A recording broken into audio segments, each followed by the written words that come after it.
After a long day, sometimes you don't want a complex puzzle or a deep emotional story. You just want to turn your brain off and just kill. I mean, there's something extremely satisfying about the release of Primal Ultraviolence, right? It's a pure power fantasy that lets us blow off steam in a most brutal way. Now, if you're ready to literally paint the town red, here are 20 ultraviolent Slaughterfests that let you channel that aggression into pure carnage.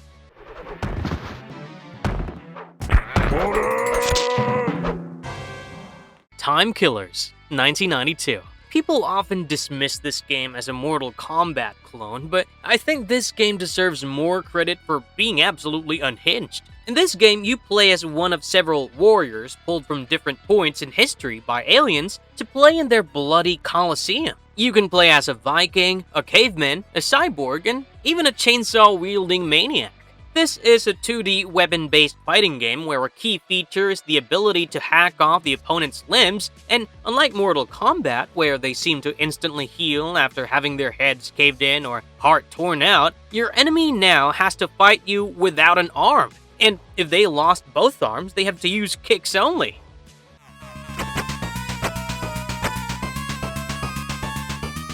Splatterhouse, 1988. This game is considered a cult classic. You play as, let's just admit it, it's Jason Voorhees. It's a side-scrolling beat-em-up where you're Jason, slicing and slaughtering your way through a haunted monster-infested mansion full of all the horror tropes you can think of. Ghosts, ghouls, giant insects, sea creatures, the list goes on. You punch, kick, bash, blast, and slash your way through the hordes to rescue, well, rescue isn't the right word, is it? To recapture the victim the monsters in the house has taken from you. You trudge your way through dungeons, sewers, caves, hallways, and dark forests, and yes, I do mean trudge. This isn't fast, fancy combat. You're an unstoppable juggernaut, and the slow speed does let you really appreciate the extremely detailed artwork of the backgrounds, monsters, and animations.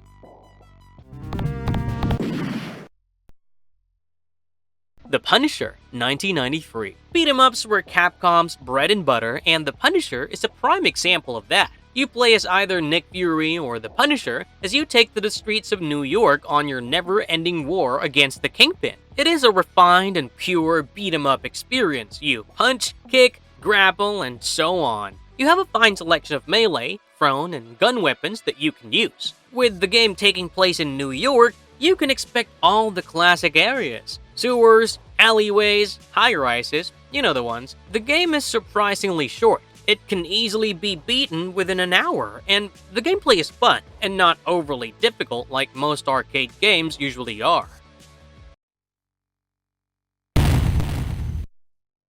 Smash TV, 1990. Smash TV was ahead of its time. Even playing it today, it feels like it was released during the arcade resurgence of the 2010s. Well, maybe not the pixel art that's distinctly 90s, but the gameplay is just so surprisingly polished thoroughly. You're a contestant in a blood sport game where you have to travel between different arenas and mow down hordes of different enemies. And to aid you, you have different weapon pickups, items, and power-ups.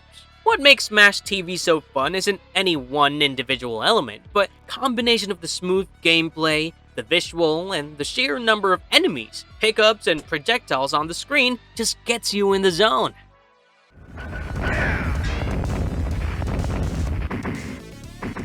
Total Carnage, 1992. This is the spiritual sequel to Smash TV, so don't get this mixed up with Spider-Man Maximum Carnage, okay? In this game, you're a member of an elite commando unit who has to take out an evil military force that utilizes soldiers, mutants, mutant soldiers, and military vehicles and bases. Total Carnage takes the smooth Smash TV gameplay and adds even more with smooth scrolling levels that can pan up, down, left, or right, making the game feel huge and like you're traversing large battlefields instead of tight rooms and corridors. Bosses are ginormous, and surprisingly enough, I find myself dying more in this game than I did in Smash TV because of just how much of the screen real estate is taken up by large set pieces and large enemies. Still, if you love Smash TV, you will love Total Carnage. Let's go! Narc, 1988. This game was made during the war on drugs era, and as we all know, the arcade is where all the drug dealers hang out at. Kidding. I remember being a kid in the 80s and the 90s and seeing those absolutely unhinged and shockingly funny anti-drug PSAs. I can confidently say that Narc is equally as unhinged and shockingly funny. You play as a narcotics officer gunning down criminals and members of a drug syndicate. The digitized photo characters, the voice acting, and the animation makes the slaughter of these hundreds of criminals absolutely psychotic, blowing them up with rocket launchers as they scream, "I give up," while people who are set on fire run around and limbs and gore fly around like confetti. And the less I say about the design of that final boss, the better.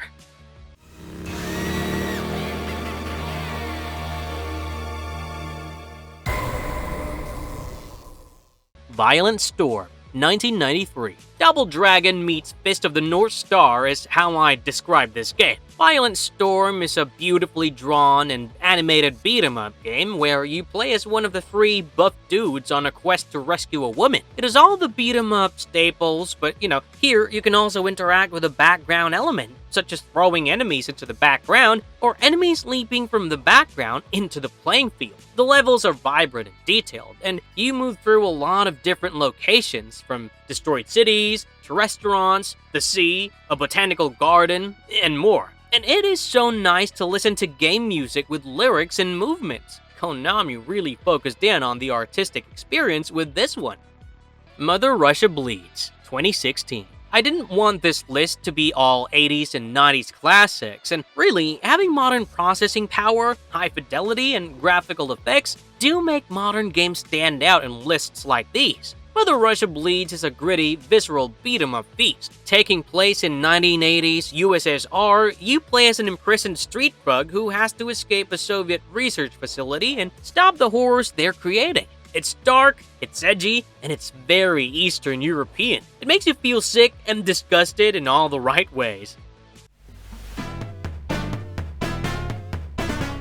Mortal Kombat 2, 1993. Do I even have to say anything here? I mean, Mortal Kombat 2 is the best. I know Mortal Kombat 2 is the best. We all know that Mortal Kombat 2 is the best. The classic characters, the fatalities, the art, the bloodshed. The reason why we picked MK2 over MK1 was because 2 had double the characters, attacks, bloodshed, and of course, double the number of fatalities.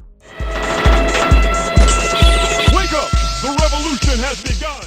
Revolution X, 1994. Are you surprised that an on-rail shooter made it to this list? In Revolution X, you're a punk youth fighting back against the oppressive government regime that had banned all entertainment. You have to rescue the band Aerosmith and start the new revolution. The graphics aren't anything to write home about, but the sheer amount of enemies on screen and the huge amount of destruction to the environment you can commit is why this game is on the list. The OST by Aerosmith is a huge plus as well. Primal Rage, 1994. What's more awesome than dinosaurs fighting? Don't answer that. Set in a post-apocalyptic Earth, you play as dinosaur gods, just simply duking it out. The combat features the usual attacks, but the finishers are absolutely wild and grotesque. And it's also funny to toss around, squash, and eat the human worshippers. The monsters are made using claymation, which gives the game sensation of playing with dinosaur toys, but, for adults. No, seriously, have you seen the Talon finisher where he turns the enemy into like a meat sculpture? Gives me nightmares. Area 51, 1995.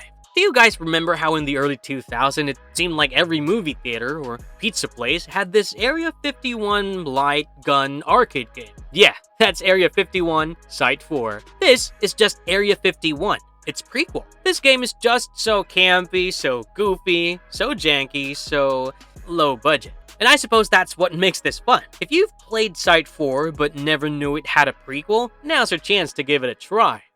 The House of the Dead, 1996. The House of the Dead series absolutely redefined the light gun rail shooter genre. The visuals, the gameplay, the freaking voice acting is all absolutely iconic. You play as agents trying to stop a zombie outbreak, and the gameplay involves extremely precise aiming and timing to survive. And survive is the operative word here. House of the Dead is brutal, but you feel like an absolute legend as you play it. Master its mechanics and systems, and finally get through a full stage without dying.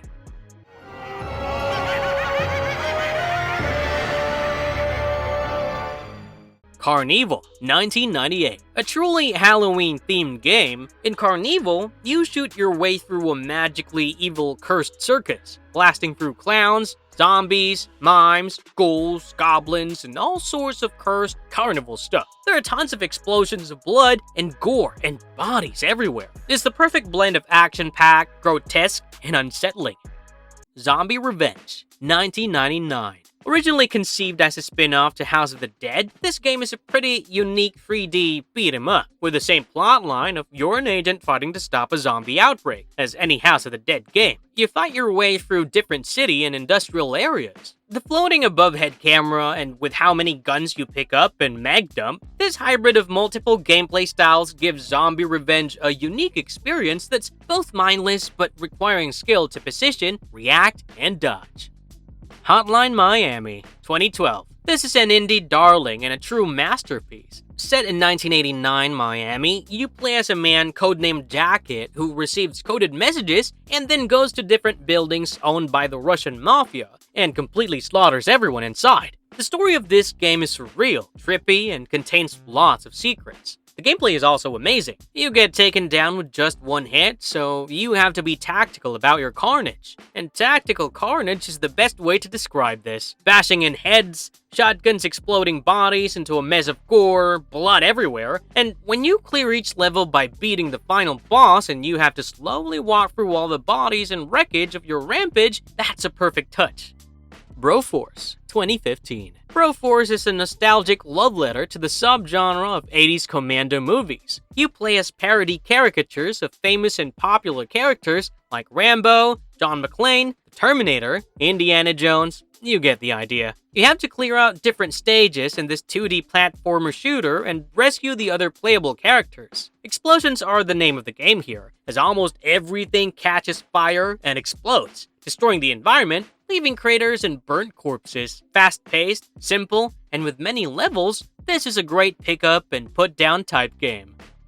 Butcher, 2016. In Butcher, you play as basically a Terminator with the goal of destroy humanity and the Earth. The art style is grimdark and industrial, and the lighting effects here makes the world feel so bleak. The scale of the game, with how small you and the human characters are, versus the size of machinery, blades, explosions, and flames, makes the firepower the main focus of the game. Not to mention the copious amounts of blood everywhere. Enemies explode into buckets of red that paint the background and level, and blood will even drip and stream from higher levels to lower ones. If you love this dark metal and blood aesthetic, you have to try Butcher. Ruiner, 2017. We end with the most gameplay complex game on this list. Ruiner is a cyberpunk-style isometric shooter. The combat is fast and complex, requiring you to juggle dashes, melee, shooting, and abilities. Enemies are varied and complex, and there are large levels, a hub world, characters to talk to, and RPG elements. The game oozes that bleak cyberpunk style with every character, environment, and object. Slow-mo, executions, powerful weapons, tons of enemies. Ruiner is a game that gets recommended over and over again, and here I am recommending it as well. So there it is, 20 games that really scratch that itch for ultraviolence. Blood and gore have always been a core part of arcade gaming, from the pixelated dismemberment of the 80s to the stacking bodies of the 90s. To the buckets of blood of the modern day, these games offer a cathartic release from your monotonous daily life.